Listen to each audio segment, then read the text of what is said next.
आद्या concept में मैं आप लोग का स्वागत करती हूँ। मैं आज फिर हिस्ट्री का एक बहुत ही इम्पॉर्टेंट टॉपिक ब्रिटिश काल एवं उसके प्रमुख कानून को लेके आई हूँ, जो स्पेक्ट्रम से है। और आजकल बहुत सारे एग्जाम में ऐसे प्रश्न पूछ लिए जाते हैं जो कि एग्ज़ाम के पॉइंट ऑफ व्यू से बहुत ज़्यादा इम्पॉर्टेंट है। तो सबसे पहला है कि नवजात कन्याओं की हत्या संबंधित कानून किसके शासनकाल में आया था? तो जॉन सोर के शासनकाल में आया था। और कब आया था? तो 1795 में आया था। इसमें क्या था, इसका प्रावधान क्या था? तो नवजात कन्याओं की हत्या पे रोक और इसे साधारण हत्या के बराबर का अपराध घोषित किया गया था।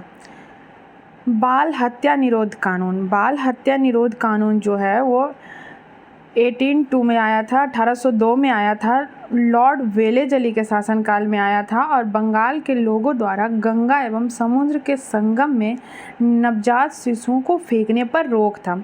तो ये किसके शासनकाल में आया था? तो लॉर्ड वेलेजली के शासनकाल में आया था। तो कब आया था? तो 1802 में आया था। ठीक है।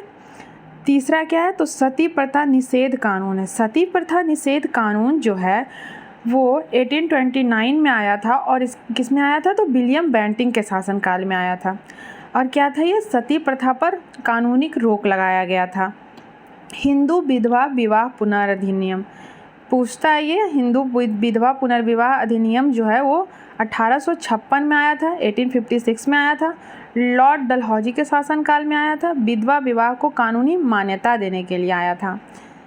सम्मति आयु अधिनियम, सम्मति आयु अधिनियम जो है वो 1891 में लेंसडाउन के शासनकाल में आया था और 12 वर्ष के कम आयु के विवाह पर रोक था। तो ये सम्मति आयु अधिनियम क्या है? तो ये 12 वर्ष के कम आयु के विवाह पर रोक लगाने के लिए आया था। ठीक है। और शासनकाल किसका था? तो लेंसडाउन का शासनकाल था। साइमन कमीशन, साइमन कमीशन को कौन नहीं जानता? हिस्ट्री और पॉलिटी दोनों का बहुत ही इंपॉर्टेंट टॉपिक है साइमन कमीशन।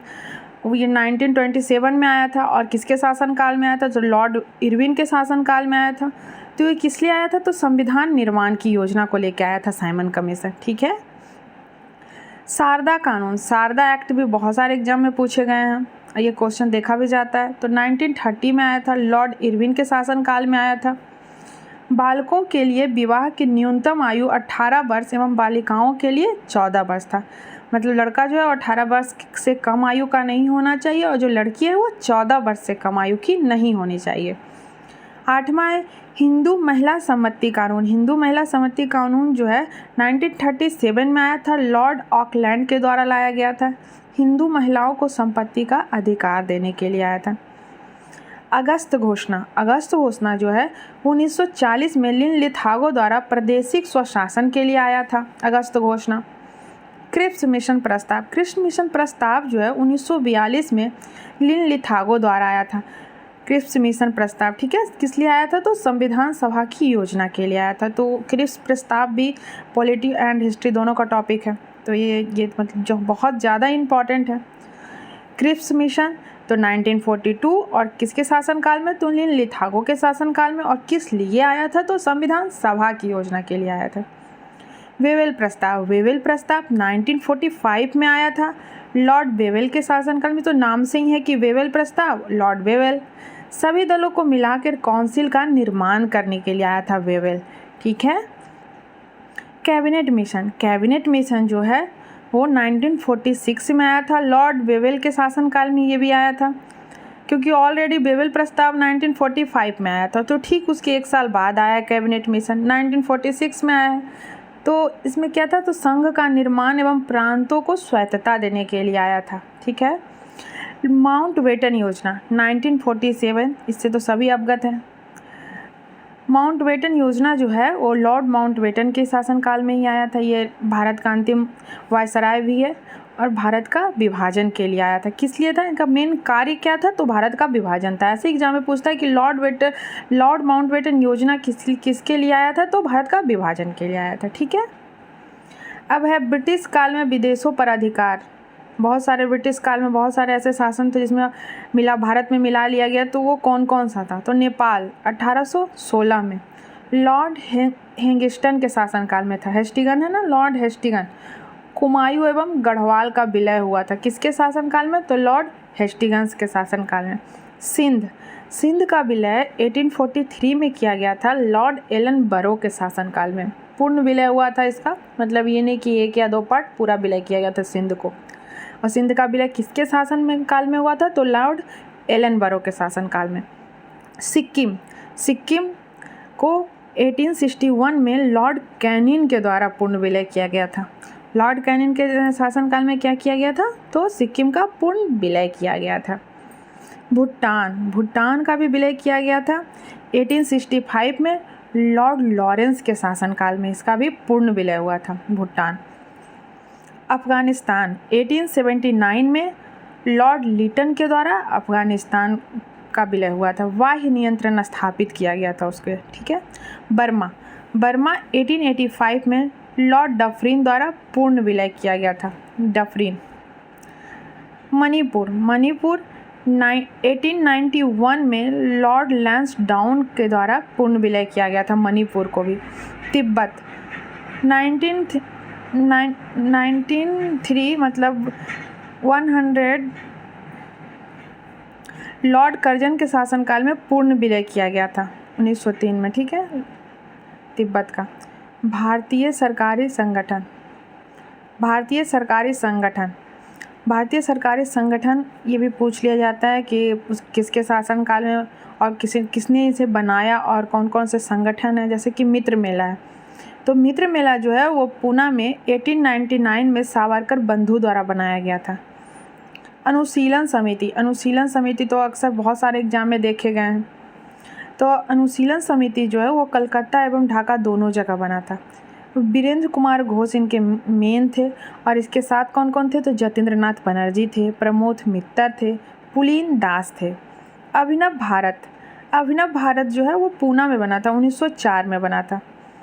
विनायक दामोदर सावरकर ने बनाया था। हिंदुस्तान रिपब्लिक एसोसिएशन जो है वो कानपुर में 1924 में बनाया गया था। सचिंद्रनाथ सन्याल एवं जोगेश चंद चटर्जी और भगत सिंह एवं उधम सिंह द्वारा समर्थित था, ठीक है। उसके बाद है गदर दल जो है वो सैन फ्रांसिस्को में बना था। गदर दल बहुत इंपॉर्टेंट है, बहुत सारे एग्जाम में प्रश्न देखे गए हैं। गदर दल तो सैन फ्रांसिस्को में बना था, 1913 में बनाया गया था। लाला हरदयाल एवं सोहन सिंह भाखना द्वारा बनाया गया था। गदर दल बना था। बना कहाँ था? भारत में नहीं बना था, सैन फ्रांसिस्को में बना था और 1913 में बना था। इंडियन इंडिपेंडेंस लीग जो है वो जापान में बना था, 1942 में बना था। रासबिहारी बोस ने इसे बनाया था। हिंदू धर्म संघ जो है चापेकर बंधु द्वारा बनाया गया था। आर्य बांधव्य समाज जो है वो बाल गंगाधर तिलक द्वारा बनाया गया था। भारत माता समिति 1904 में J.M. चटर्जी, नीलकंठ ब्रह्मचारी व बंची अय्यर द्वारा बनाया गया है। भिखाजी आंदोलन 1902 में, एवं इसके आगे मैडम भिखाजी कामा भी हैं। भिखाजी आंदोलन भिखाजी नाम से ही है, भिखाजी और भिखाजी मैडम कामा। आत्म उन्नति समिति जो है वो विपिन बिहारी गांगुली द्वारा बनाया गया है। हिंद एसोसिएशन ऑफ अमेरिका 1913 में बनाया गया, ये भी सोहन सिंह भाखना द्वारा बनाया गया है। सोहन सिंह भाखना और किसमें थे? तो गदर दल में भी थे सोहन सिंह भाखना, ये याद रखने वाली बात है। Hindustan Socialist Republic Association Chandrashekhar Azad द्वारा 1928 में बनाया गया, दिल्ली में बनाया गया, चंद्रशेखर आज़ाद। बंगाल स्वयंसेवी जो है वो हेमचंद्र घोष और लीला नाग द्वारा बनाया गया है। श्री संघ अनिल रॉय द्वारा बनाया गया है। श्री संघ।